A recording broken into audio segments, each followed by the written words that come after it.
Hello everybody. Do you, like me, every now and again sit there looking at the motoring press, all of the new cars announced every year, and think, what on earth are we doing? I know it is really easy to assume that for somebody like myself, all I am interested in and all I ever want to drive is things with nice, big, meaty petrol engines. And as far as I'm concerned, all green rules can go hang because they're for big, girly types. Well, that's just not true. I am well aware, as I know are many, many other petrol heads, that we do need to care about the environment and we do need to care about other people, the state of the roads, the state of the air. There are a great many things out there going on, and to be ignorant of those, I think, is ultimately foolish. And after all, I think all of us really actually want is a way to be able to enjoy what we like a little more responsibly. But I have to confess that I do sit there thinking, who on earth actually believes that a 5.5 meter long, 3-ton, 1,000 horsepower APC is actually the solution to anything? It doesn't seem to me like it's actually helping the environment, and it certainly doesn't appear to me like it's going to ease any sort of congestion. And those two issues, of course, will always be related. And perhaps most the frustrating thing of all is that sometimes when you look backwards, you find solutions that seem like they would fit the needs of today far better than anything we're actually making. Case in point, the smart car. Tiny, economical, perfect around a city, and actually not that bad on a long journey too. And then, just over 10 years ago, BMW gave us this, the i3. When compared with its modern day sort of successor, the iX3, this is a car which is considerably smaller, yet has almost as much space inside, has a smaller battery pack, and granted a little less range, but in spite of having quite a bit less power, is actually just as fast because it's lighter and it was constructed from the ground up with innovative thinking and clever use of materials. This, to me, is the car for the 21st century, but BMW tried it and they gave up. Why? Well, that's probably because we said, thanks BMW, but no thanks. And so today, here I am, better late I hope than never, saying, you know what, BMW, we're sorry, because you might have been onto a good thing.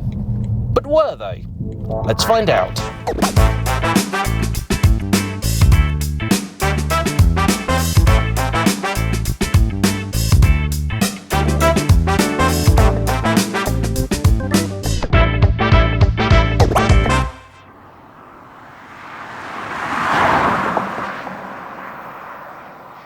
You find me now in the middle of my 3-point turn hill start torture test, and honestly, just doing that tells me how right BMW got this car, because if you have watched nearly any of my reviews that I do on this route, when I do that, I will make a point of mentioning just how bad the visibility of every modern car is, because they insist on sticking a foot-wide B-pillar right here, necessitating, I think, all of the many safety features they then insist on putting in, because now they've stopped you from actually being able to see out of the damn car.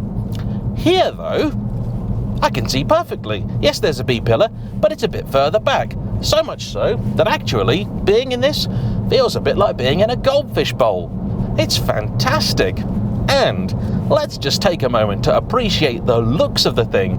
The i3, the first product to come from BMW's new i division, was released in 2013. And I think any design that looks current 10 years later has to be a great one. For a car to then still look a little futuristic after all that time, well, it's something exceptional. And let's be honest here, when exactly is the last time you looked at a new BMW and said, oh yeah, that is a pretty good looking car?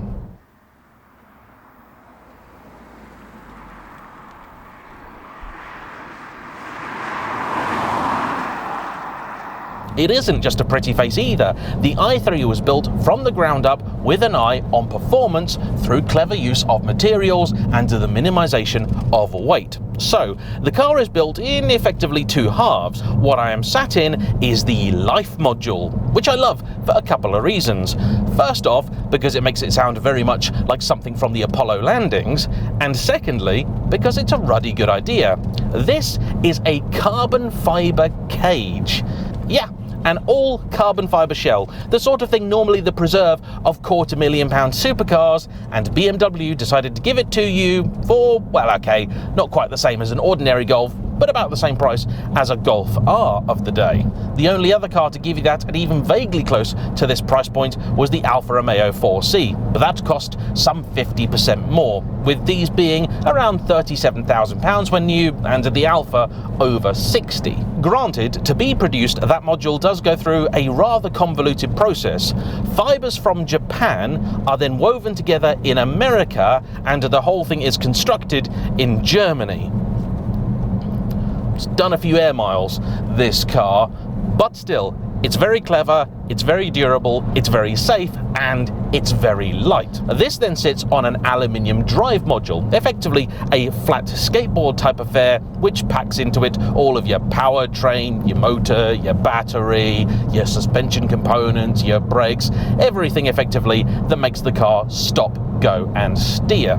When first launched, these cars were available with a battery pack of about 22 kilowatt hours capacity, actual usable a little bit less. That was then, in 2017, upgraded to one of about 33 kilowatt hours, and then a little while after, changed for one of 42 kilowatt hours. Until 2018 in Europe, the car was then also offered as a range extender variant, of which I am driving an example today. And that took the regular car and added a two-cylinder 650cc scooter engine that gave you the ability to extend the car's range. It does not drive the wheels and therefore does not add any power or performance to it. In fact, it actually takes away a little bit because it adds 120 kilos to the curb weight. However, the benefit of it is that if you do happen to start running out of electricity, the petrol motor will kick in and then give you an extra sort of 60 to 80 miles of range, depending on usage, allowing you to get to your next stop. In theory, this means that on a long journey, you wouldn't have to charge the car all that frequently, though in practice, that's not how it is intended to be used. And unfortunately, this setup, though it sounds ideal, does have one fundamental flaw about it, which I'll get onto in a little bit. But before that, some really good stuff. The car has just the one motor, situated in the back, and it produces, in regular guise, 170 horsepower, and here, in the i3S, introduced in 2018, 184 horsepower. Torque here is 270 newton meters, that's just about 200 pounds-feet. And here's the thing. That's a fair amount in a car that in the real world weighs something between 13 and 1400 kilos. It means that at anything, certainly up to road legal speeds, this is actually a fairly nippy so-and-so. In fact, I recall many moons ago when the i3 was still a fairly new thing, I was out with my dad in his Porsche 911, the 964 generation, which was granted saddled with a Tiptronic gearbox, but I was pulling away from a roundabout and next to me was an i3. He put his foot down, I put my foot down, and he buggered off into the distance. It was absolutely astonishing. It was like watching one of those races where they pit the fat kid from school who doesn't really like PE against Usain Bolt. It was, to be quite honest, absolutely devastating. That thing just walked away. And ever since I've thought, you know what? They're pretty cool, those. And I suspect part of the reason that they remained quite so cool is the fact that they're still a relatively rare sight. In its life, BMW managed to sell 250,000 of the things, which doesn't sound particularly rare, but that is global sales over a 9-year period. In Britain, one of its larger markets, there is something like 22,000 of the things. In Germany and the USA, more like 45,000. So still, it's not a car that you're going to see every single day, unless you or your neighbour happen to have one.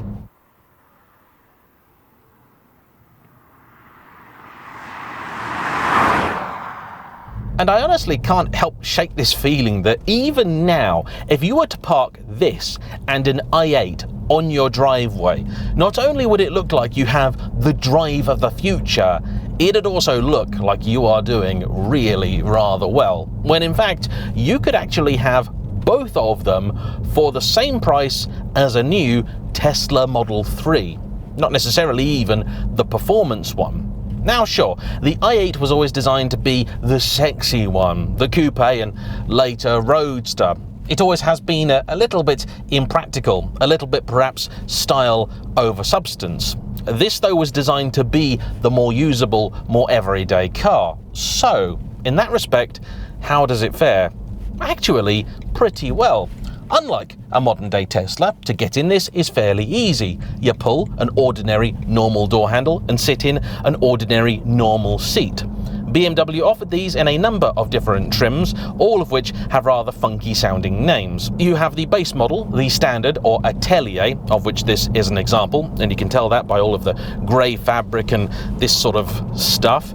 Then above that you have loft, lounge and then lodge, which I think has an all leather interior, including some nice options like a good brown. And I've got to say, I know I'm getting old because now brown leather in a car sounds pretty good to me.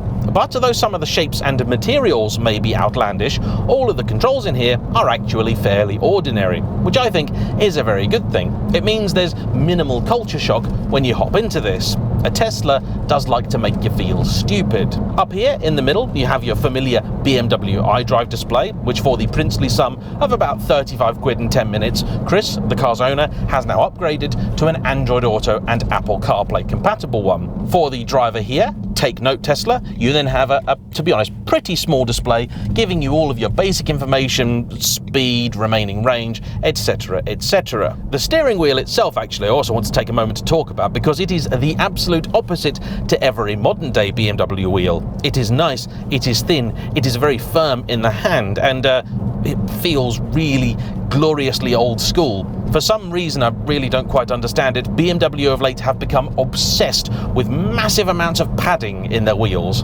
and that robs cars of an awful lot of feel. The i3 is a strict 4-seater, but for those 4 occupants, it's actually fairly generous in terms of space. BMW claimed that there was the same amount of room in here as a 3 Series of the day, and I would believe that. This car is packed with lots and lots of little things reminding you that people really thought about how this was going to be used, and they put a huge amount of effort into making sure that even the details made sense.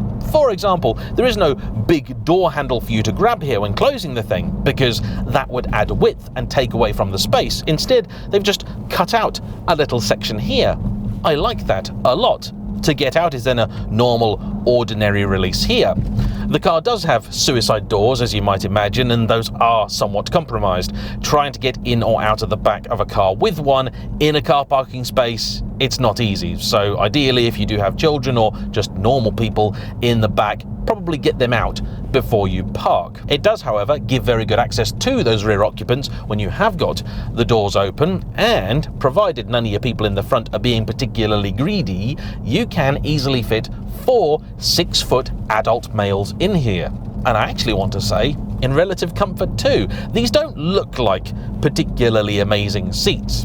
And the thing that surprises me about them is just how thin they are. They're really quite nicely sculpted. And they're certainly not supportive. Around a bend, this car does little to nothing to hold you in. But they've got a nice reassuring firmness about them. Remind me a little bit of the odd Volvo seat. And though they're not quite as wondrous as those, they're pretty good. Boot space is compromised. In the back, not only do you have your electric motor, but you've also got your petrol one too, and its associated gubbins, fuel tank, etc, etc, etc. Sadly, even if you buy a car without the range extender, you actually still have the same amount of boot space. There is, though, for people that do buy a battery-only version, a modification you can buy that allows you access to that little bit of untapped space. Tell you what, you get out of a village, put your foot down, and no, it won't shove you into the seat like a Model 3 Performance, but it still gives you ample shove, this thing. It's really quite good. Your gear lever has been moved over to the column here. It's a fairly chunky looking affair, but is very intuitive, nice, easy to see. The exact opposite of a Porsche Taycan, which has been hidden, and the last time I drove one I spent 10 minutes trying to find. You've also got two cup holders down here, though note the key holder is a 3D printed aftermarket edition. Because there is no transmission tunnel down here, you also have a lot of space that ultimately you're unlikely to ever use, but it still gives you the feeling of airiness and lightness in here. I really like the fact that when you do open the doors, you can see that carbon fiber shell, though much like the i8, it isn't the nice, pretty sort of carbon fiber that you're likely expecting. Instead, it's a little more workmanlike and industrial. As the car aged, BMW did make a few updates to it, some under the skin and a little subtle, and some less so. You had the increase in battery capacity, and then in 2018 you had the introduction of the i3S. It made only a marginal amount more power than the regular car.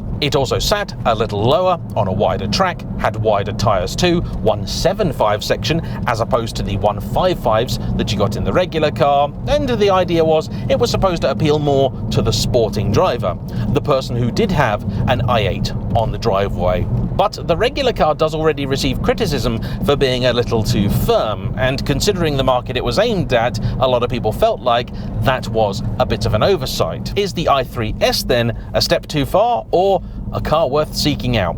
Well, let's find out.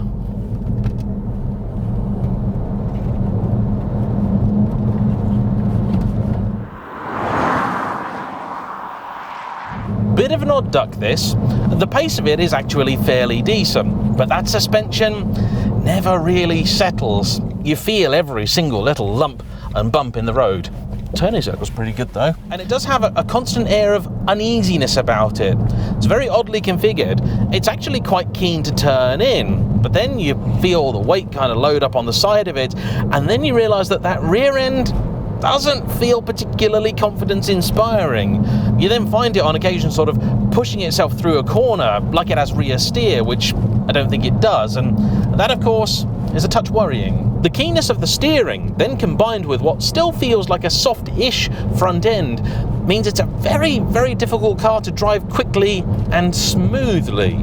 You either turn the wheel and find that you haven't done anywhere near enough, or you turn it a hair more and feel like you've done far, far too much.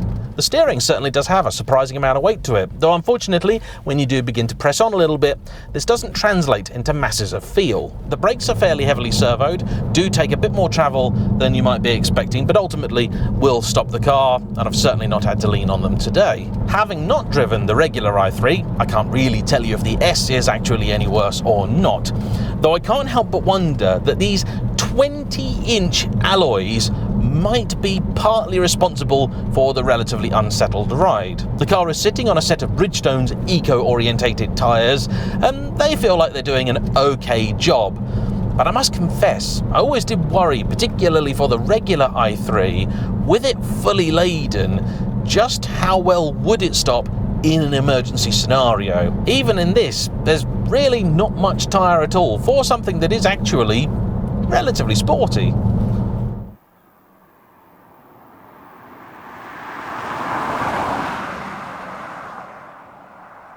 And as it happens, there is actually something about today's car that marks it out as particularly interesting, because here in Europe, it is only for the 2018 year you could get an i3S with the range extender.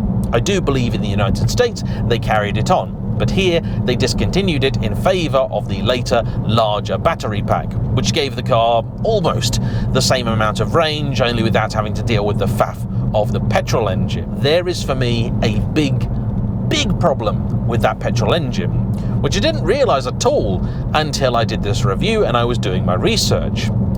It's the fuel tank.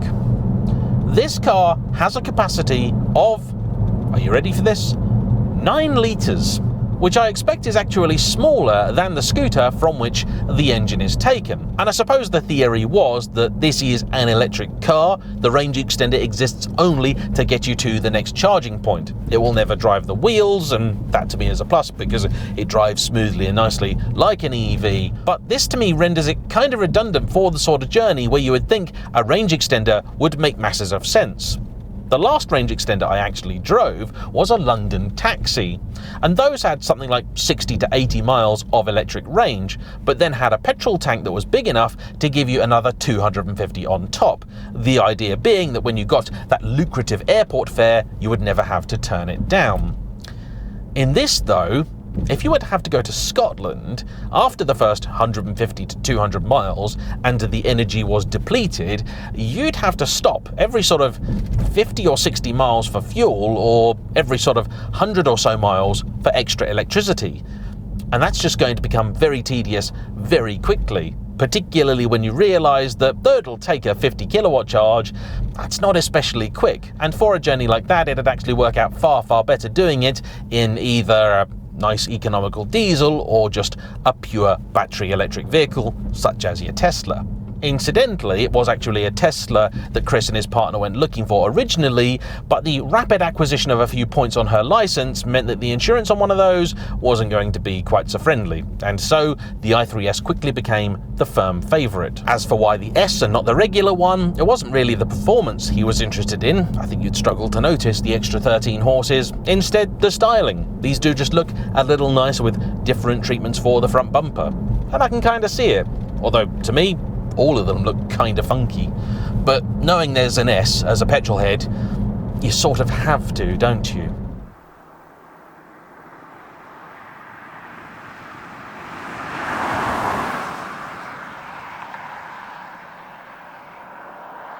But back to that fuel tank. I did look, and there is no modification to make it bigger, which is a shame. But even worse than that, our friends across the pond got royally screwed, because there is a Californian law which I believe is designed to stop companies just building a car with a token amount of electricity that is ultimately just a petrol one from claiming it's an EV. And that law states that a vehicle cannot have more petrol range than it does electric. And so, to make sure that the i3 didn't, BMW actually locked out, using software, the last 1.5 litres of the fuel tank. Yeah. So over there, it's got only a 7.5 litre tank, just under 2 gallons worth for my US viewers. Oh, it's a shame that, because otherwise, I really do quite like this car. It's really properly nippy. Certainly around town it's great. I love the looks of it. It's nicely packaged. Okay, the boot's a little bit stingy, but interior space is decent, and for a regular, ordinary runabout, car to pop to the shops and the like in, it's great. I personally would go for the slightly later one with the larger battery pack, which then carries the benefit of being, actually I think, marginally lighter than this with the range extender, but also qualifies as a pure electric vehicle. That means currently you'll get exemption from the congestion charge, though that's not going to be the case forever, and it might bring similar benefits to you depending on where you are. And it also means that you're exempt from paying the road tax that is associated with a hybrid. In fact, these, for the first 6 years of their life, would have had to have paid the full £510, because they would have qualified not just for road tax, but also the luxury tax that is applied to anything costing over £40,000 RRP. Today, what are you going to pay for one of these? Well, an early, smaller battery pack example with a bunch of miles on it, that's £5,000 or £6,000. A nice later example, something like this, the i3S with the range extender and on lower mileage, more like 15. And to be honest, in all cases, it seems like a lot of car for the money. Generally speaking, they are quite well behaved. I am told there is an excellent channel out there called Wisely, who I think also sell the cars, and they talk you through many of the common issues and things that they suffer, suspension gaiters and the like. But generally speaking, these seem to be aging very, very well. Because the battery pack was always better managed than, say, the equivalent Nissan Leaf, they've really endured the test of time quite well. And to me, this is a car that I'd be very, very proud to have on my driveway. I know a lot of you have been asking me to drive one of these for a long time, and I've actually had a huge number of them offered to me. I want to say thank you to everybody that did. The fact was, because the range on them isn't that great and there aren't many charging points near my test routes, organising this was logistically a little bit difficult. But I am very, very glad we managed to do it. So all that remains to be said is a big thank you to Chris for bringing this car out, and as ever, to you for watching. Don't forget to hit the like button, comment down below, and subscribe if you haven't already. I'll see you for the next one. Bye-bye.